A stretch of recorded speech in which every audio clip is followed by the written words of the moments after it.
Hello and welcome back to the channel. Producer Pete here. I must admit I am a little bit bipolar when it comes to technology, when it comes to your setup. When you have everything just how you want it and you think you've got your home setup perfect, and then you make a little tweak and you just keep making little tweaks. I guess that's all part of it, right? But as you can probably see and hear, I have reverted back to the Shure SM7B. I was using the Rode NT1A for a while, and I compared them both, and I did think the Rode sounded better, sounded warmer, and now I've kind of tweaked the settings with the Shure, and so I'm with this for a while anyway, for a wee bit. So what I wanted to talk through is the settings and how I've got it to sound like I do, because a lot of comments that I've came across recently, people buying this microphone because they're seeing it in podcasts. Literally every single podcast you see will be using the Shure SM7B, and then people get it and they switch it on and they put the volume up, put the fader up, put the level up, and nothing happens. Well, the one thing that you do need with this particular microphone, right? If I switch to this camera, you need a preamp.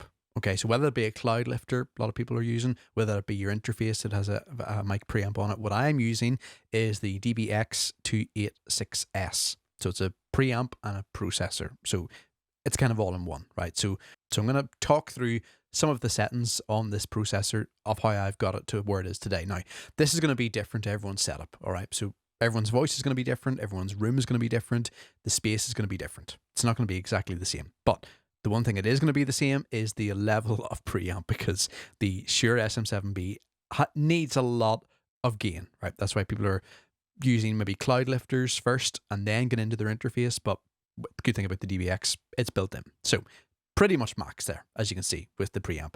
No phantom power needed for this, and I have just hit on the 80 hertz high pass as well. So just to kind of get rid of those unwanted noises. Now, the one thing I didn't want is a lot of compressor on it, because I mean, you don't want to be sounding too harsh. I mean, if I turn these both up, if you turn the drive up, you can instantly hear the amount of compression that it is putting on, and it's a little bit much. It does add a little bit more noise to your signal. So I did kind of just have that. So there's a little bit of drive and there's a little bit of compression.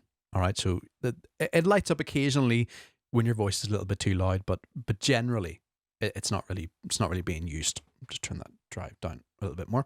Then the next section, de-esser, I find with the Shure SM7B, it's not really a problem. I mean, it copes very well with your S's and so on, sibilant sounds. So I've literally got that off. It's not being used at all. The enhancer, all I've done is the high frequency up a little bit and a little bit of low. All right, because it is a very natural sounding microphone anyway. So, I mean, you don't want to be putting it right up low where it sounds really, really bassy.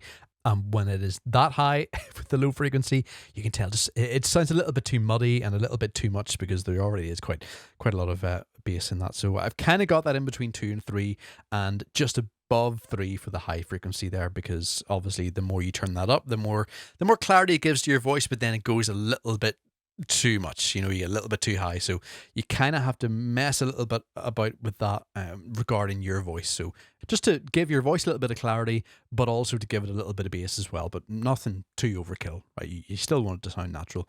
As for the expander and the gate, so the threshold is kind of where the gate is going to start to close. Think of a garden gate. It's where that garden gate is going to start to close, and where you want it to close is where you stop speaking. Right, so when I stop speaking, the light's red, and when I am speaking, it's green. So you want to find that kind of sweet spot.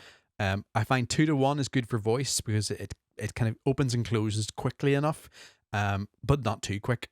You don't hear it open and close in that kind of a way.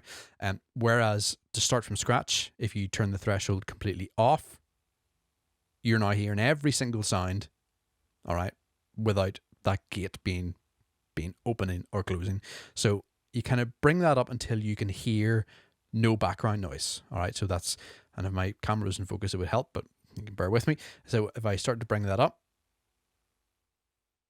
and there's my background noise starting to disappear, and you'll know if you went too much, because when you start to speak, then it will start to cut off words like that.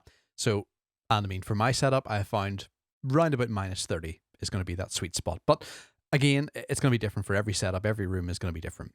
And my output then is just at -10. You'll know your output because you'll hear it in your ears if it's distorting. Also, another good way is just open a session of Audition or Audacity, whatever program you use, and record in, and you'll just see how high your levels are. So 0 was a little bit too much because we have got a lot of preamp going in before we do all these processing effects chains after. So yeah, -10 suits my voice. But again, this is all going to be different for you. It's a good starting point to kind of get you in the right track, to kind of put those settings in and tweak them as you find them. But yeah, definitely if you have bought a Shure SM7B and you've got out of the box, you've tried to plug it into your interface, you're cranking the gain, nothing's happening, that is why you need a little preamp beforehand in your chain just to bring the level up a wee bit, and then you can sort out the rest from there. But if you haven't yet bought a cloud lifter or an interface, 100% I would go for the DBX, just to give you that variation of processing in your chain. You've got the preamp, and then you've also got the expander and the gate, which just cuts out all the unnecessary noise that you're wanting to get a clean signal from anyway. So any problems, any questions, feel free to put that in the comments. Feel free to send me a message and I will help you as I can. And don't forget, if you like the video, if it helped you in any way, please do give it a thumbs up and hit that subscribe button as well.